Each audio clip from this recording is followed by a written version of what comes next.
Welcome to the Parsha Perspective. Each week, we will delve deep in a weekly Torah portion to find a practical and insightful way to enhance your daily life.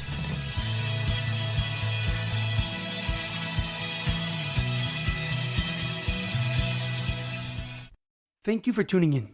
My name is Rabbi Shalom Yamini, and each week we will look into the weekly Torah portion to find practical and insightful ways to enhance your daily life.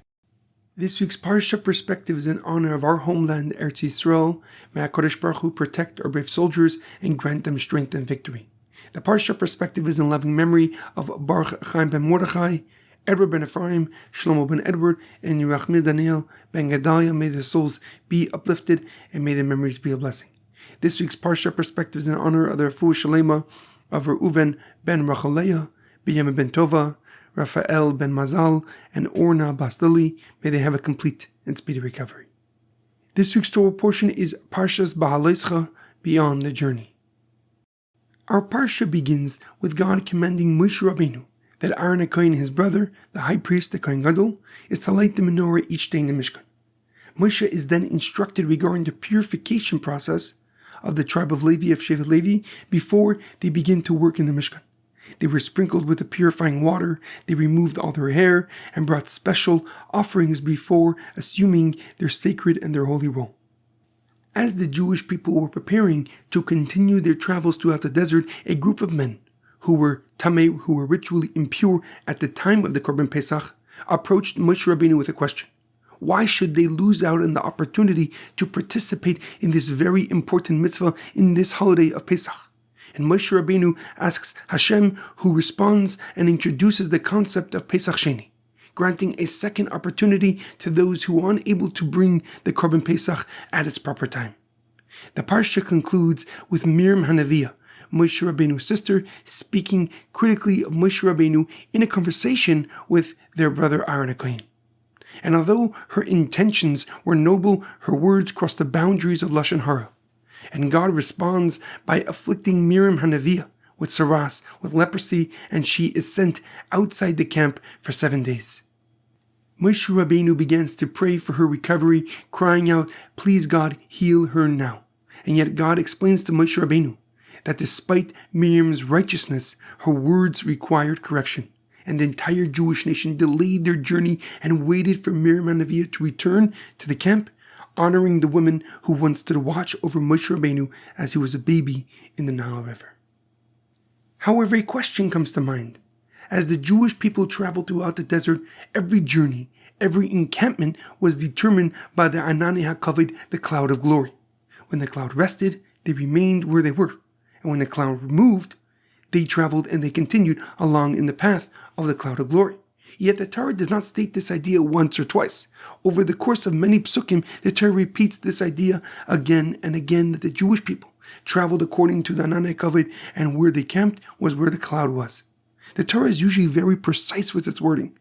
So why does it devote so much attention to repeating the same idea? What is the Torah teaching us through this consistent emphasis on this idea of the movement of the Anani HaKavod, and that was where they moved, and that's where they encamped? The Ohr HaChaim HaKadosh, Rav Chaim ben Attar, a Moroccan commentary and Kabbalist, gives us a simple explanation. And he writes that the Torah repeats the journeys and the encampments to highlight the remarkable attitude of the Jewish nation in the desert. The cloud did not always move according to their preference. Sometimes they remained in one place for an extended period of time, while other times they were required to travel unexpectedly. The Ohr HaChaim HaKadosh explains that the Torah's emphasis is not just about the Jewish people following the cloud, but that they willingly accepted its direction. Even when they may have preferred to continue traveling, they remained. And even when they may have wished to stay another day, they moved according to the cloud of glory. Their desire, according to the Ohr HaChaim HaKadosh, became aligned with the will of HaKadosh Baruch Hu. And the Torah therefore repeats this theme to praise the Jewish people for embracing what God wanted rather than insisting on what they wanted instead. However, the grandson of the Baal Shem Tov, known as the Degel Machane Ephraim, Rav Moshe Chaim Ephraim, gives us a deeper, more profound explanation. And he quotes a teaching from his holy grandfather, the Baal Shem Tov, that the 42 journeys of the Jewish nation throughout the desert correspond to the journeys that every person takes throughout their lifetime. From the moment we enter this world until our soul reaches its ultimate destination, our life becomes a series of journeys and transitions, with challenges and with periods of growth. The Baal Shem Tov explains that the Torah emphasizes these journeys because they are far more than a historical count of where our ancestors traveled in the desert. They serve as a guide for every Jew. Each journey in the desert represents a different stage in a person's life. Some stages are filled with progress, filled with momentum. Others are defined by uncertainty, waiting, and struggle. Yet every journey was recorded because every stage carried its own purpose and its own meaning. Moshe Rabbeinu is teaching us that growth is not only found when we are moving forward. Sometimes the Anan, the cloud, remained in one place and the Jewish people were forced to wait. At other times, they barely settled before they were required to continue their journeys. Yet whether they remained or continued onward, each stage brought them closer to where they were meant to be.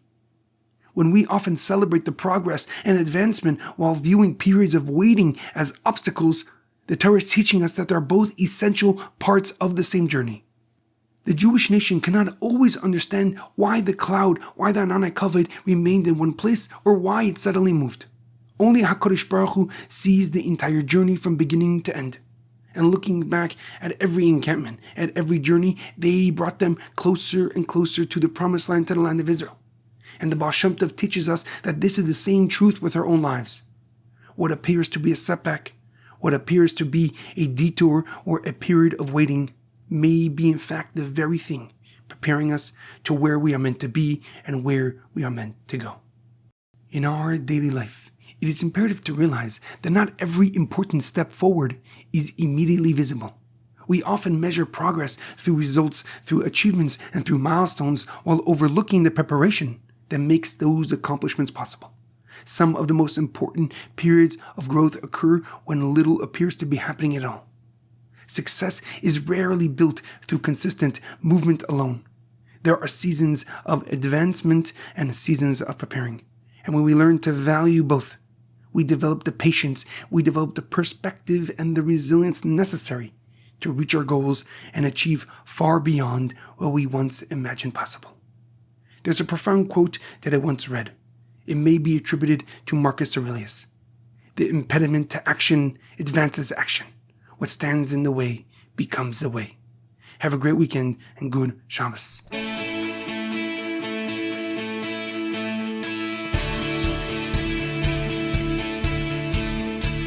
Thank you for tuning in to the Parsha Perspective. Check out our website, theparshaperspective.com. Send thoughts and comments to theparshaperspective@gmail.com. Till next time, thanks for listening.